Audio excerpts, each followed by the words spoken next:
इस वीडियो में मैं आज एक ऐसे चश्मे को लेकर आपके सामने हाजिर हुई हूँ जिसके बारे में ये कहा जाता है कि जो इस चश्मे का पानी पी लेता है शुगर पेशेंट्स के लिए ये बहुत अच्छा है और आबे शिफा है। जिन लोगों को शुगर की बीमारी होती है अगर वो इस चश्मे से पानी पी लें तो उनको शिफा मिलेगी। तो मैं आपको इसकी करंट लोकेशन बताऊंगी कि ये कहाँ पर है, कौन से रास्ते में है, नॉर्थन एरियाज़ के किस एरिया में है, तो मैं आपको शेयर करूंगी। अगर आप मेरे चैनल पे न्यू है तो मेरे चैनल को फटाफट से सब्सक्राइब कर दें और साथ में मैं आपको बताऊंगी जी मियाँ जी की दाल के ऑनेस्ट रिव्यूज़ दूंगी कि ये आखिरकार ये दाल अच्छी भी है कि नहीं। तो रहिएगा मेरे साथ वीडियो के एंड तक। अस्सलामुअलैकुम, वेलकम करती हूँ अपने यूट्यूब चैनल पर। कैसे हैं आप सब लोग? मैं उम्मीद करती हूँ कि आप सब खैरियत से होंगे और बहुत ज़्यादा खुश होंगे। तो जैसा कि आपने मेरे पिछले ब्लॉग में देखा, आज हमारा वापसी का सफ़र होने वाला है जी शुरू। और ये मैंने सोचा कि आपको आखिरी दफ़ा अपने होटल से व्यू दिखा दूँ कि हमारा होटल जो है वो बहुत अच्छी लोकेशन पर था। और दिल ही नहीं चाहता जब आप खुद जा रहे होते हैं नॉर्थन एरियाज़ की तरफ तो आपकी फीलिंग्स कुछ और होती हैं। जब आप नॉर्थन एरियाज़ को टाटा बाय बाय कर रहे होते हैं तो आपके दिल को कुछ हो रहा होता है। लेकिन खैर, हम अभी नॉर्थन एरियाज़ को टाटा बाय बाय नहीं कर रहे थे, हमने जाना था कहीं और। वो मैं आपको बताऊंगी वीडियो के एंड में कि मैं किस तरफ को जा रही हूँ, कहाँ जा रही हूँ, मेरी नेक्स्ट लोकेशन क्या है। तो खैर, यहाँ से हमारा सफ़र जो है वो वापसी का शुरू हो चुका था और आज ईद का तीसरा दिन था। और रश की कंडीशन में आपको साथ साथ बताती जाऊंगी कि रश किस तरह से था। वो लोग जो मुझे देख रहे हैं जो ईद से पहले आना चाहते हैं तो मेरे जाकर पिछले व्लॉग्स देख सकते हैं कि ईद से पहले क्या कंडीशन होती है, किस तरह से लोग अपनी ईद सेलिब्रेट करते हैं और क्या रेट्स होते हैं होटल्स के, रोड्स की क्या कंडीशन होती हैं, आप किस तरह से रह सकते हैं, किस तरह से खा पी सकते हैं, और नारान बाज़ार की क्या कंडीशन होती है। तो मैंने वन टू ऑल एवरीथिंग आपके साथ शेयर किया है, तो आप जाकर मेरे व्लॉग्स को एंजॉय कर सकते हैं। अब जी हम जा रहे हैं वापसी की तरफ। और जैसे का मैंने आपको बताया था कि ईद के सेकंड थर्ड डे और आगे वेकेशंस के लिए लोग जो हैं वो नॉर्थन एरियाज़ की तरफ रुख करते हैं। तो रश की कंडीशन बहुत ज़्यादा स्टार्ट हो चुकी थी और गाड़ियां जो हैं वो धड़ाधड़ जो है वो एंटर हो रही थी नारान की तरफ। और वीडियो में मैंने एक एक चीज़ आपके साथ शेयर की है। ये देखें किस तरह से लाइंस लगी हुई हैं। और यहाँ पर मेरी फीलिंग्स बहुत अच्छी थी क्योंकि मैं भी पिछले साल ऐसे ही रश में फंसी हुई थी। और क्योंकि आपको मैं बता चुकी हूँ अपने प्रीवियस ब्लॉग्स में कि मुझे बहुत ख्वाहिश थी कि मैं अपनी ईद जो है वो सेलिब्रेट करूँ नॉर्थन एरियाज़ में, और मुझे वापसी पे जाते हुए कोई भी दिक्कत नहीं हो रही थी क्योंकि मैं रश में फंस ही नहीं रही थी। और ये भी एक नेक्स्ट लेवल की एंजॉयमेंट है कि अगर आप कहीं सफ़र कर रहे हैं और आपको कोई परेशानी नहीं हो रही, आपकी गाड़ी जो है वो स्मूथली चल रही है, आप फंस नहीं रहे। तो खैर, ये साइड पे जितनी भी गाड़ियां लगी हुई हैं ये सारी जा रही हैं जी नारान की तरफ। ईद के तीसरे दिन की जो कंडीशन होती है वो मैं आपके साथ शेयर कर रही हूँ। और ये हालात होते हैं, अगर आप ईद के दूसरे तीसरे दिन आते हैं तो तब ये हालात होते हैं। जो लोग आते जाते रहते हैं उनको तो पता है, लेकिन मैं ये व्लॉग उनके लिए है जो आना चाहते हैं अपनी वेकेशंस पे ईद के सेकंड डे और थर्ड डे। तो बहुत काम ख़राब होता है, लेकिन एंजॉयमेंट तो एंजॉयमेंट होती है। यहाँ पर जो मैंने आपसे कहा था कि मैं पानी के बारे में आपसे शेयर करूँगी, तो ये चश्मा है जो जब महांदरी से मैं निकली थी तो पारस में ये चश्मा है। पारस के विलेज में सड़क पे ही है, मेन सड़क पे है। वो आपको देखना पड़ेगा कि ये कहाँ पर, रास्ते में ही आता है पारस के।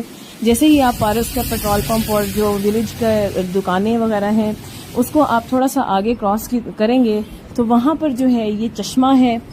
कहा जाता है कि इस चश्मे में आबे शिफा है ये, और इस चश्मे में एक ऐसी खासियत है कि जिन लोगों को शुगर की बीमारी होती है वो शुगर की बीमारी जो है वो ख़त्म हो जाती है। मैंने इस पानी को पर्सनली ट्राई किया है, बहुत टेस्टी, बहुत मीठा, बहुत ज़बरदस्त, बहुत ही ज़बरदस्त है। मैंने एक चीज़ को पढ़ा, उसके बारे में पूछा लोकल से, और उन्होंने भी ये कहा कि हाँ जी ये पानी आबे शिफा है और आप इसको पिएं। अपने शुगर पेंट, यहाँ से लोग बोतलों के बोतलें भरकर अपनी फैमिलीज़, अपने बड़ों के लिए जिनको ये बीमारियाँ होती हैं, भर के लेके जाते हैं। तो आप भी ट्राई कर सकते हैं, ठीक है। ये चश्मे के बारे में मैं आपको बता चुकी हूँ कि जब ये पारस से आप निकलते हैं, मेन सड़क पे ही है, ठीक है। पारस का जो मेन बाज़ार है उससे आगे आते जाएंगे तो आप देखते जाइएगा कि ये आपके लेफ्ट साइड पर आएगा, ठीक है। और आप इसको ट्राई कर सकते हैं। बार बार इन सड़कों की और ये जो रोड्स की कंडीशन थी और जो ये गाड़ियां जा रही थी और फंसी हुई थी और जो इनके कंडीशन थी, तो मैंने कोशिश की कि मैं आपके साथ शेयर करूं। यहाँ पर हमारी गाड़ी भी रुक चुकी थी और यहाँ पर मैं अपने देखने वालों से ये रिक्वेस्ट करना चाहती हूँ कि जो लोग जाते हैं 2 लाइन्स में आराम से क्रॉस हो सकती है गाड़ी, ठीक है। और एक लाइन लगी हुई होती है और साथ में पीछे से दूसरी गाड़ी जो है वो दूसरी लाइन में लग जाती है, तो ये बहुत गलत बात है। आप अगर लेट आए हैं तो आप अपनी बारी का इंतजार करें, आपकी गाड़ी भी क्रॉस हो जाएगी। आप किसी को तंग करके आने वाली गाड़ियों के आगे आके आप खड़े हो जाते हैं, 2-2 लाइन्स बना लेते हैं, जैसे कि मैं अपनी वीडियो में दिखा रही हूँ। 1 लाइन बनी हुई है, 2 लाइन बनी हुई है, तीसरी लाइन बनाने की कोशिश की हुई है, तो इससे आपको क्या मिलता है? और इससे आपको ही नुकसान होता है, आपके साथ साथ सारी दुनिया को नुकसान होता है जो दुनिया आई हुई होती है। अगर 2 लाइन्स बन जाएं, 1 लाइन की तरफ अगर आप जाने वाली बन जाए और एक वापस जाने वाली बन जाए, तो मेरा नहीं ख्याल कि हमें किसी इशू का सामना करना पड़ेगा, क्योंकि रोड जो है वो इतनी है कि 2 लाइन्स में आप जा सकते हैं। नारायण की तरफ जाने वाली बन जाए और यहाँ पर वापस जाने वाले वापस आराम से चले जाए। आप देख सकते हैं कि 2-2 लाइन्स बना लेते हैं, जिसकी वजह से आवाम बहुत तंग होती है। ये आप खुद देख सकते हैं मेरी वीडियो में। किसी को कोई तरीका नहीं है, जिसको जहाँ से जगह मिलती है वो घुसा लेता है और जल्दी जल्दी पहुँचने की पड़ी होती है।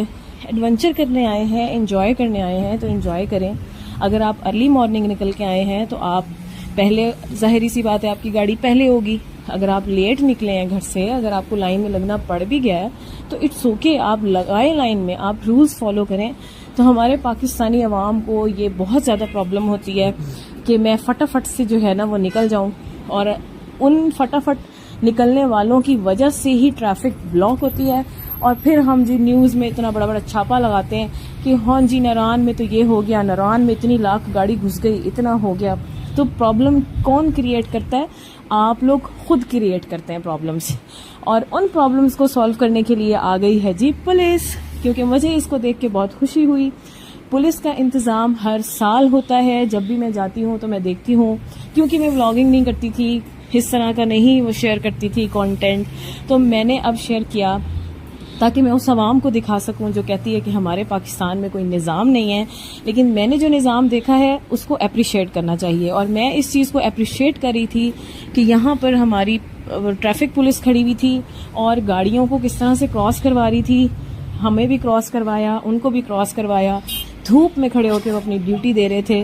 तो हमें जहाँ पे हमारे पाकिस्तान में अच्छे रूल्स हैं उसको हमें अप्रिशिएट करना चाहिए, और मुझे ये चीज़ पर्सनली बहुत अच्छी लगी और हर साल ऐसे ही होता है।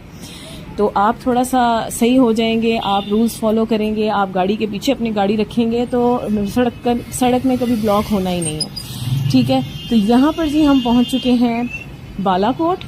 अच्छा, अब यहाँ पर मैं आपको एक और इम्पॉर्टेंट बात आपसे शेयर करती चलूँ कि अगर आपकी गाड़ी के साथ कोई भी प्रॉब्लम होता है, कोई मेजर इशू होता है, कोई इंजन का, कोई ब्रेक्स का, कुछ भी आपको गाड़ी से रिलेटेड, तो आप आराम से इजीली यहाँ पर आकर काम करवा सकते हैं। क्योंकि मुझे इसलिए एक्सपीरियंस है क्योंकि हम एक दफ़ा शुगरान गए थे अपनी गाड़ी पर, तो हमारी गाड़ी का लिटिल बिट ब्रेक्स का प्रॉब्लम हुआ था, तो हम बहुत परेशान हुए थे। तो हमें भी किसी ने ही बताया था कि आप इधर से वर्क करवाएं, और बहुत अच्छी वर्कशॉप्स हैं। आप पूछ सकते हैं कि कहाँ है वर्कशॉप, वहाँ पे आप काम करा सकते हैं। क्योंकि लिटिल बिट काम तो आप कहीं पे भी करा लेंगे, लेकिन मेन काम जो है वो आपको बालाकोट में ही वर्कशॉप्स मिलती हैं, जहाँ से आप अपनी गाड़ियों को ठीक करवा सकते हैं। क्योंकि नॉर्थन एरियाज़ जाने की वजह से गाड़ियों में कोई ना कोई प्रॉब्लम्स लाजमी हो जाती है वापस आने पर। तो अच्छा है कि आप वर्कशॉप पर गाड़ी चेक करवा लें। हमारी गाड़ी हमने चेक करवाई थी तो कोई भी प्रॉब्लम नहीं थी, क्योंकि हमने नेक्स्ट हमारी जो डेस्टिनेशन थी, हमें था कि हमने फिर दोबारा हाइट चढ़नी है, तो हमें एक दफ़ा चेक करवा लेनी चाहिए। तो एक दफ़ा आप अपनी ब्रेक्स और अपने सारा जो इंजन का सिस्टम होता है वो सारा चेक करवा लें तो बेहतर ही होता है। बाकी तो सारे मामलात बेशक अल्लाह के हाथ में होते हैं, लेकिन इंसान को अल्लाह ताला ने अक्ल दी है, तो उस अक्ल को इस्तेमाल करते हुए अपनी गाड़ी को लाजमी ठीक करवाएं। सफ़र हमारा शुरू हो चुका था और हम पहुंच चुके थे जी मानसेरा, और सुबह ब्रेकफास्ट करके निकले थे और भूख बहुत ज़्यादा लग रही थी। और ये ज़रा शहर देख लें मानसेरा का, और धूप इतनी तेज़, ठंडी ठंडी हवाओं को हम छोड़कर आ चुके थे, गर्मी में एंटर हो गए थे और गर्मी इतनी शिद्दत की लग रही थी कि बहुत ज़्यादा। और मैं सोच रही थी कि यहाँ पर इतनी गर्मी है तो आगे पंजाब में क्या हाल हो रहा होगा। तो यहाँ पर भूख ज़ोरों की लग रही थी और मैं पहुँच चुकी थी जी मियाँ जी पंजाब होटल, जो एबटाबाद में है। एबटाबाद में जब आप नथिया गली की तरफ जाते हैं, नथिया गली की तरफ अगर आपने जब जाना हो एबटाबाद के थ्रू, तो रास्ते में ये मियाँ जी का होटल आता है और मैं इधर से खाना खाती हूँ। शायद मुझे इसकी दाल इसलिए अच्छी लगती है कि क्योंकि मुझे बहुत ज़ोरों की भूख लग रही होती है, क्योंकि ब्रेकफास्ट करके मैं निकली होती हूँ तो लंच के टाइम तक मैं पहुँचती हूँ तो इतनी भूख लग रही होती है। लेकिन आज तक मुझे इसमें कोई ख़ास बात नज़र नहीं आई। हो सकता है बहुत से लोगों को ये बात अच्छी ना लग रही हो, लेकिन मुझे कोई बात इसके अंदर ख़ास नज़र नहीं आई, क्योंकि दाल के ऊपर ऐसा लग रहा था सिर्फ देसी घी ही तैर रहा है। तो देसी घी का तो वैसे ही अपना एक टेस्ट होता है। तो दाल की शक्ल देख लें आप, मैंने कहा ज़रा आपके साथ शेयर करती हूँ क्या है इस दाल में। मियाँ जी की दाल, मियाँ जी की दाल, मियाँ जी की दाल होती थी, तो मैंने कहा ज़रा इसे ट्राई कर लेते हैं मियाँ जी की दाल को, कि आखिर इस मियाँ जी की दाल में है क्या।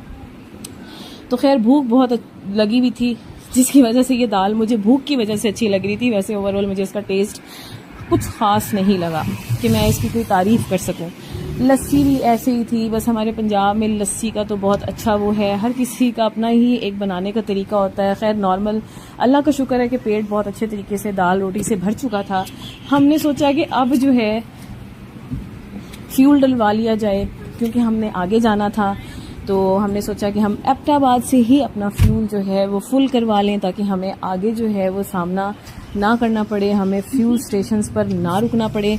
आप भी कोशिश किया करें, जहां देखें कि रश नहीं है फ्यूल पर और गाड़ी के अंदर पेट्रोल की ज़रूरत है, तो आप भी फ्यूल फुल करवा लिया करें, ताकि आपको मुश्किलात का सामना ना करना पड़े और आपका वक्त जो है वो बच जाए। अगर आपको मेरा ये क्यूट सा व्लॉग अच्छा लगा हो तो मेरे चैनल को ज़रूर सब्सक्राइब कीजिएगा। कमेंट बॉक्स में ज़रूर बताइएगा कि आपको मेरा ये व्लॉग कैसा लगा। मिलती हूँ नेक्स्ट वीडियो में और बताऊंगी उस वीडियो में कि मैं कहाँ जा रही हूँ, और शेयर करूँगी आपके साथ नेक्स्ट मेमोरी और नेक्स्ट मोमेंट्स। तब तक के लिए अल्लाह हाफिज़।